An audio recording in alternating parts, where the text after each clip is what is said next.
I can dance to the live. Are we live already? Mm-hmm. Go ahead and live me. I'm already on live? Yeah. You've been on live. Hey guys, what's up y'all? We are in a radio station and you're going to hear this interesting conversation about the relationship between Caribbean Americans and African Americans in South Florida. I hope you like it. Comment. All American Roofing is a family operating business. Takes a serious 49 years. It's a big investment. Attorneys Title Partners focuses on first time. Come in. Come in. Hey, welcome back. You have me jamming, DeLeon. Thank you. You know what time it is. I like to talk, but I like to dance more. I'm really excited, guys. Great conversation. Keep making your comments. We love to hear what you got to say. And Al, I'm really excited that we get to kind of peel back the onion and talk about things that people are not aware of, that are kind of beneath the surface here in South Florida. Mm-hmm. And a lot of people like to deny, but I think once you get things in the open, like you're doing, you get to create a solution and figure out where we go from here. So I'm really excited. Yeah, you know, when I thought about this topic, I didn't want to just hop on the issue itself without speaking about the solutions to that. And I think the main thing is to understand that we're put on this earth for a purpose. Absolutely. And I don't believe that the God I serve wants us to live in a small world. He's created this world for us to live in the expanse of it. And so there are so many different cultures and so many different people that God surrounds us by. And he's not hidden things from us. No. I believe he puts things in our path so that we will expand our minds and our hearts to really understand people from different cultures and come to appreciate. I think we can't appreciate our own culture until we can appreciate the cultures of other people. I think so. I think what happens is, again, I do believe, we got a caller. Okay, let's take that call. Let's do it. Well, hey there, guys. This is Charlene. This is to the radio. I just came back into my room, Al. Hey, Charlene. How you doing? Good. What was that for stepping in the other day and being our guest? Hey, we in here, trying to hold it down. Y'all doing a great job, man. Let me tell you, this subject is so powerful. And to me, I don't care if you're Jamaican, Haitian, or where you are, we are all one. Oh, yes, I couldn't agree more. And I have my niece, she's from Haiti, my sister-in-law, she's from the Bahamas, and we are just one. Absolutely. And that's how I feel about it. You're absolutely right, Charlene, and I'm glad you took time from your vacation to call us today. Oh. Suzette, don't let them tell you that I'm not on vacation. I love it. You should. I'm still working up here. Suzette, Chester Bishop told me to say he says hello. Oh, what's up, Chester Bishop? Of course, he's the man. Oh, he's listening too? Oh, I love it.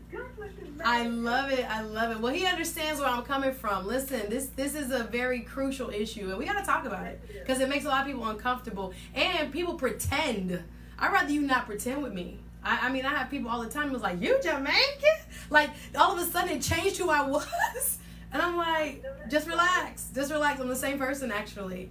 And it just shows you how, and I think a lot of it boils down to, and Sherilyn, maybe you agree or not, it's on how the individual feels about themselves. A lot of insecure people is walking around on this earth right now. And if they're not in love with themselves, or they feel like they have some sort of deficiency, or like I say, media is powerful. You got stuff that makes black people afraid of other black people right now, subconsciously, on all levels, on the TV, on the internet, and all kind of places that we don't even trust each other. So it makes sense to me that it would even translate cultural to say us versus them. And another thing is, people love to trick you to believe there's only one little slice of pie that you got to share. Now, if we all looked at it as like this whole big old pie, we lock arms, we could take more of the pie. We don't need to be relegated to this little old slice and believe that for some reason, because our skin tone is the same color, we only deserve this slice. It's a trick of the enemy. Let me just tell you right now. And we got to get past it in South Florida. Amen. Sister, I love you. You know that? Oh, I love you. All right, Charlene, we thank you. thank y'all for doing a great job. I'll be back next Saturday. I hope you come back too. Okay, my love. Thank you. Thanks for checking in. All right, Cheryl-Ann. Take care. Okay, let me give out that phone number again. It's 954-533-6499. Give us a call and give us your thoughts on this topic we're calling the cultural divide. Okay, to get back to our discussion, I thought we'd take this second half hour to talk about the solutions. How do we get out of or how do we combat the cultural divide to win? Yeah, I think there's some things that are happening, particularly in Broward County, that will allow us to win. I went to an event this week Monday, called the Black Chamber of Commerce of Broward County. And I want to give a huge shout out to Shahiwa Jarrett and the work that she has done. I've been hearing, it's so funny when you're in the same circles, we're both attorneys. People have been saying, she told us about this, like she wanted to do this like 2 years ago. And they're so excited for her to see it finally birth on Monday. It was a kickoff. But I will tell you, Al, I have never seen, and I'll put it like the young folks say, the wokeness that I've seen in Broward County as of late. There has become like a renaissance of the type of business person that is present here in Broward County. There were people that used to only want to, I'm going to use the funeral guys, I'm not going to say any names, that only became like the funeral person for the African American, or the funeral person for the Jamaican community, or the funeral person for the this community. And yes, you have people that live in closer proximity to your funeral home, or it can be any business. I really don't want to pick on anybody because that's really not besides the point. But the point is, you're getting a lot more crossover because you realize everybody money is green. One thing we have to stop doing, and one thing I love about Shahiwa's organization, is that she understands the power of our communities as a unified communities of both African American and Caribbean American is our dollar. If we look at the money that we spend and could be spending with one another, we would change Broward County's politics, Miami-Dade's politics, Palm Beach County politics to a whole nother level. And I would hate to think that, and I heard John Beckford, who was a good friend of mine, he's running here in Lauderhill. I'm wishing him luck. I'm wishing everybody in all the different races during the primary coming up here in Florida on August 28th. A lot of luck. Get out there and vote. You know I'm about to do a live tomorrow about voting, so make sure you go vote. Vote early, but make sure you go vote. One thing I love about one thing he said, I heard him on actually it was a radio interview, and he was like, I don't want you to vote for me because you think, I'm Jamaican enough or I'm not Jamaican enough. I want you to vote for me because you think I'm a good man that can handle your issues. And that when a person walks into his office, he's not going to not help them because they're not Jamaican or African American. That's a person that resides in his district who pays taxes. And that needs to be the impetus of why we support people. Like, I'm all for, diversity of all kinds. But we need to also be very curious and ask ourselves, why do I behave the way I do? Do I think things that are right, wrong, or maybe just some things that I've learned? I had people that I went to school in Gainesville, go Gators. I remember I met some good friends, happened to be African American from the outskirts of Gainesville. Lake Butler, stand up. I'm trying to think, Quincy, stand up. I'm trying to think of some of the other places. They told me they thought Jamaicans make their head small. That's what they told me. Like rural South, rural South. You know what I'm saying? Like in jest, but also having never, I think I was the first person of another type of black that they had ever met. It's not wrong, right? It is not to know. And I met people there when I was at school that told me that. They were like, where I'm from is either white or black. There is no you. There's no sprinkle of any different culture. And it wasn't that they didn't like, they just didn't know. So that was like a whole, going to college was like a whole opening of the universe for them, that there can be black people. Black is you with a different culture. But it doesn't make your culture any less. It was just different. And if you look at our pot, if you look at how we cook, and if you look at some of the religious beliefs, and if you look at some of those, how we dress, there's that mixture, that's that base in there. That African base. If we really observe, we're not that different. You make greens, I make callaloo. Hello. They just cousins. You get what I'm saying? So if you really look at it, what we're thinking of as a divide, to me, can be something that is externally pushed upon you so that you lose. Both of y'all lose. Right. Oh, I totally get that, and I think the challenge for all of us, like you said, I think it doesn't. This isn't something that the government can legislate, the local politicians, the churches can preach about on Sundays, but we have to look into our own hearts and minds. Absolutely. And the challenge is that our minds are a very interesting organism. Yes. It doesn't like to accept new information, something that it's not familiar with. And so we often grow with comfort zones in our minds and our heads and our hearts. And when we're asked to go outside of those comfort zones, our mind will resist it. You know, if you try to introduce something new to your mind, you'll notice, but you know, the resistance to it right away. Because no, this is unfamiliar territory. Right. But I think we have to go beyond that, and I think, you know, it's not something easily done. It takes an effort. You have to get out of your comfort zone. You have to be willing to meet new people who are not just part of your culture. You may not understand their accent, but you have to push through those things in order to enrich your life. Absolutely. I think if you only eat vanilla ice cream all your life, you'll never know what strawberry tastes like. Yeah, or chocolate. Or chocolate, or all the great pistachio, right, or rum on raisin. Okay. Or any of that. You never know the flavors that are available. No, it's true. I think it behooves us all to get big, to grow big. You know what will help people? Traveling. Yes, absolutely. Travel. Absolutely. Get outside your block. Outside of your county, outside of your state, get a passport. Go to Miami. I know. Drive across the county line. You know, there's people that don't do that.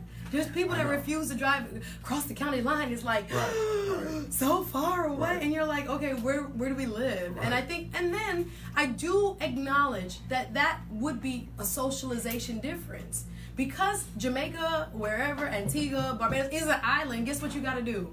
You gotta fly to get off of it. Right. So there's no apprehension to have gone somewhere else and experienced someone else's culture. That is a norm to me, right? My passport was stamped under the age of 10 several times. So, but then I had friends who was 21 who had never left their county, and I could imagine. I'm like, what limitations that places on an adult who thinks they know what the world is but has never left their block. So I think a lot of times because we get stuck and we're afraid, and again, that comes with the socialization. And when I say that, I mean the historical danger, particularly to African Americans. You didn't want to travel at first. Now we're in a different time though, guys. Right. But it was ingrained in you. I was watching Rest in Peace, Aretha Franklin.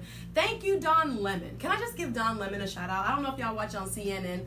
All the way that beautiful icon took over the screen. And what I'd love to tell you is as well, we are very broad people. When you talk about people who love music, the Caribbean, I mean, it's amazing to think of it as different. When my mom was little, she talked about jamming to all the R&B and soul singers. What we got to also realize is African American culture is the culture of America. Mm-hmm. There is no jazz, there is no blues, there is no rock and roll without African Americans. And I don't start with the Louis Armstrongs and them. I start with their grandmothers who were singing on the plantations. When we talk about the beauty of American music, we want to start the 20s. Nah, it can't. And you know what? I think the majority knows that there's something special about that, and that there's something different that some people don't have. Let's just put it like that. Yeah. But I say that to say when I think about how my mom was reminiscing about Aretha Franklin, she's just as much her icon as the person who grew up in Detroit. And I'm sure there's a woman out there sitting in London who is also feeling the loss of Aretha Franklin because she don't see her as an American. She sees her as her sister, as well as just the broadness of her light and her gift. She belonged to the world. So I think we have to really get back to that consciousness that you mentioned that came after the civil rights movement. And I do think there is something because of Trump that has prodded black people to remember who we are and remember where we've been so we don't go back. But I encourage you also to see that the culture that is called African American culture influences the world. And in music and fashion, when we look at what's going on everywhere else, you don't have no culture that in the middle of Australia people are rapping. You got rap contests in Russia. You got people breakdancing in Azerbaijan. You got people all over Dubai. If we realize what our cultural significance is to the globe, that magic they want to bottle and steal from you and sell back to you, you would understand that what we say in Jamaica, one love, boo. That same, I'm going to say, it's the same root. We just have to remember it, and we can't turn on each other because we think, there's something distinctive, and therefore I'm afraid of you, or I'm insecure, or I want to see less of you and make sure I say I'm better. Who cares? We exchange. We just do it in different ways. So it's important to remember that there are people that have transcended for a long time and played in Cuba and played in Panama and played in all these other places and then came here. And only now do I see that we think that people stayed in one place. People used to travel. Right. People used to exchange culture. The Tito Puentes and all this and that. They didn't just, the Celia Cruzes. They were iconic black people who just happened to come not from America, in other places. So, I mean, we've transcended a lot, but I think we got to just kind of remember that who we are. Right. When you brought up the fact that who's in the White House now, I think he does have a purpose. And I think the purpose is to wake folks up. Absolutely. And to recognize what's really going on in the world. And I think there was a sense of complacency that existed. Oh, yes. I think we got President Obama in the office, and people felt like we made it. Right, we felt like we had arrived, and we can be cool now. We got a black president. We good. Right. But that wasn't the case, and it isn't the case. No. It doesn't really matter who's in the White House. Right. What matters is who's in your house. Ooh. Who's in your heart? Yes. Who's ruling and directing your life? You see, if you study humanity and see people just as human beings first, and I call it as creations of God, and help me, God, to see that, because when I get mad at people or I want to discount somebody else's gift, God designed them and put them on earth just like he designed you. Exactly. And if you call yourself whatever belief, Muslim, Christian, whatever, all of us have the same root yet again. But if you think about that as being love thy neighbor as thyself. You can't even start the conversation to love somebody else. You got to do the internal work first. And we skip that part. So then we end up in strife with our brothers, and then we end up with less than what we started with. It is so confusing to me how much we kind of like want to. I saw it on Instagram like this. You want to glow up from the outside in. Right. But they forgot that the real glow up is on the inside. Right. So once we start to look at each other just as a child of God, with a different accent. I'm so glad at my first church they didn't shun us because we had different accents. Like it was crazy. But we came to learn, and they were willing to teach. So I think, like I said, if everybody had that experience, we'd be far more unified. But not everybody gets to have that. They get the brush by and I don't like this person. Look how he did me, and now I call everybody of that background terrible or mean, or that lady treated me bad at the bank and she was a this, so I'll never trust one. Come on, bro. Well, I think there's a lot to learn from some of the other cultures that are out there that are very unified. Yes. There are some cultures out there that will only buy from their fellow people that are part of their culture. They will drive past your store to go to their fellow man. Mm-hmm. Right. So there's a lot to learn from that. And when I was thinking about this show, what came to my mind is, what is the potential that we have as a collective culture? What the potential we would have to be able to do? Because if people can't divide us, and we didn't allow people to divide us, we'd become one. Yes. And the power that would bring to not only our own lives, but to the community, to the state of Florida. I think about the gentleman that was shot recently, and the guy was claiming stand your ground. Yeah, the officer in Central Florida. Yeah, and when they showed the videotape of this guy being pushed to the ground, him just automatically reaching for a gun, shooting him in his chest, and him walking into the store with his little son there, dying in front of his little son. And this gentleman who did that felt as though he was justified. Absolutely. And then the sheriff didn't want to charge him. Right. Yeah, and that's frightening. I think that's a huge wake-up call. Like you said, this administration, love it or hate it, it is there as a wake-up call. Right. Because you have people that feel emboldened. Again, they're not looking at you and saying, do you eat a beef patty? or do you eat a hamburger, or do you eat whatever? Right. They're looking at you as the other. Right. And they're looking at all people of color Right. as the other. And that this country, meaning the United States, is not meant for you. But I remind you who built it. I'll remind you whose free slave labor came through on the slave trade from Charleston, going right to Africa, going to Jamaica, all the way through, babe, all the whole time for 400 years. So I'm gonna make claim to United States. My birthplace is Kingston, Jamaica, but I'm gonna make claim to what is here and what is mine, and what I feel are my inherited ancestry. I do claim that struggle, and I think a lot of people may not. I find that you got to understand people to embrace them, but having learned about the Moses generation in the United States and how literally it paved the way for me to even be here, I must too stand on those giant shoulders, and therefore it is also my struggle. I have not stopped being a black person, although I'm Jamaican, although I'm this, although I'm that. I know what we all face. And so I think that people need to also kind of go back and look at how different or how similar, especially throughout history, we've had to kind of like, become what should I say, fellow soldiers in the struggle. I think we got to look at what people, what the Harlem Renaissance were like, and we didn't see each other as other for a long time. And then people tricked us to believing that resources were limited, so we had to split up. Right. Like it's a bad breakup. But I'm not breaking up. I'm not breaking up at all. Well, I'm glad you brought up Aretha Franklin, because I have a Aretha Franklin story I just wanted to share. Yes. As a young man, her songs meant so much to me. And I never got to see her in a concert until 3 years ago. I got to see her in Atlantic City concert. And after the concert, I was with a friend, and we went out to dinner. And when we went out to dinner, we were sitting there, and in walks Aretha Franklin and her entourage and sit right next to us at the table. And so, like a little kid, I'm staring at her, and she's looking at me, wondering, do I know you? Who's this guy? Right. And so I laughed, and I said to her, I've had a crush on you since ain't no way. Oh my and God. she started laughing and said, I'm glad I didn't run into you then, she said. But it was just so funny, and she was so personable. Yeah. And it was a dream of mine to meet her.